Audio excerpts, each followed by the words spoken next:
Hey Falcons, it's Mrs. Abdul, and we're going to walk you through using the databases for your ninth grade research. The first thing you need to do is get to the library website. It is albanyfalconlibrary.weebly.com. Once you're there, you're going to click on Databases. Because our topics are about social justice and you are creating an argument essay, you are going to be using the Opposing Viewpoints in Context database. Once you are there, if you have not already signed in or connected it to our G Suite account, I want you to hit the login or sign in with Google. I've already done it, which is why my name appears at the top. If you haven't, click on that and allow G Suite and the database to talk. Once we're here, you'll notice that it's pretty much like a Google search. So whatever my search term is going to be or search word, I'm going to type it in this box at the top. So I was talking about, we've been using guns as an example, and notice that it starts to kind of tell me what is it you're looking for: guns and ammunition, gunsmith, gunshots, gunshot wounds, guns and violence. So if we're talking about something like ghost guns, I can change up my search terms to whatever it is works.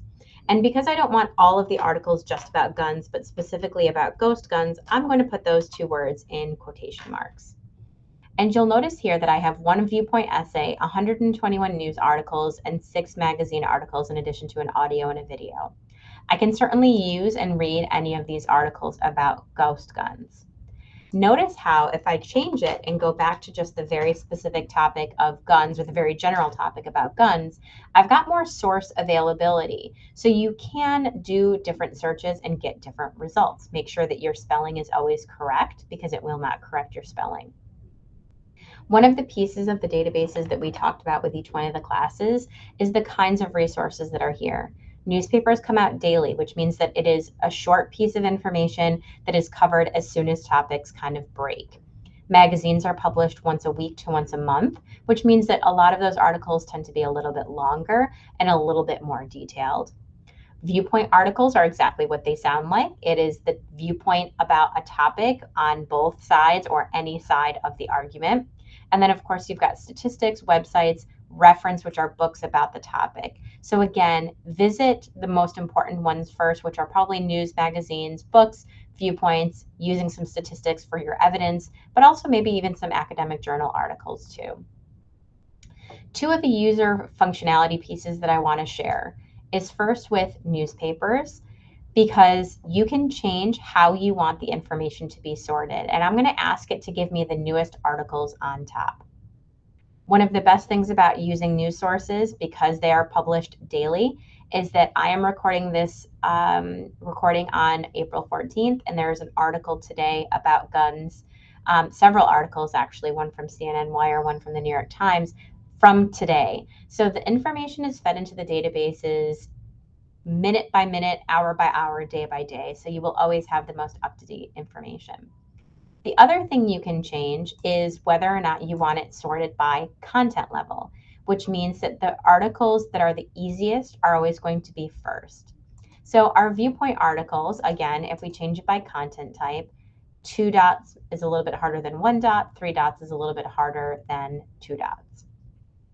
The other piece that we wanted to share with you too is to pay attention to what the article title is, because it gives you an idea of what the information is about. This one talks about youth violence is a serious problem, and it's from a source called Violent Children. If this is something that you're interested in, click on the article. It gives you a little bit about what this article is, and here's my information. And if it's something that I want to use, I want to make sure that I save it to my drive. Click on the Drive button. And then now, if I visit my drive, there will be an orange folder where my article is saved. So this means that I don't have to, worry about losing anything because the article is right here. And then I can do things with the article in a Google Doc that I could do when I'm writing. So if I want to make a note to use this, or I can highlight something that I want to go back and maybe talk about the main topic of the issue, main topic of my paper, or the most important piece, which is my citation, because I want to make sure that I have my citation because I'm writing a research paper.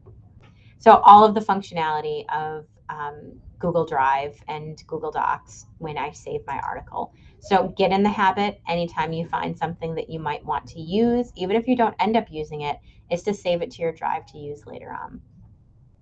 You can always hit the results button to go back to the main page that gives you all of the different kinds of resources that are available. If you have any questions, you can always stop by to the library. You can send us a message, but don't get too far down the road before you realize that you're kind of stuck and you need a little bit of help, and ask either your teachers to come down to the library or come down and visit us yourself so that we can help you out. We look forward to seeing you.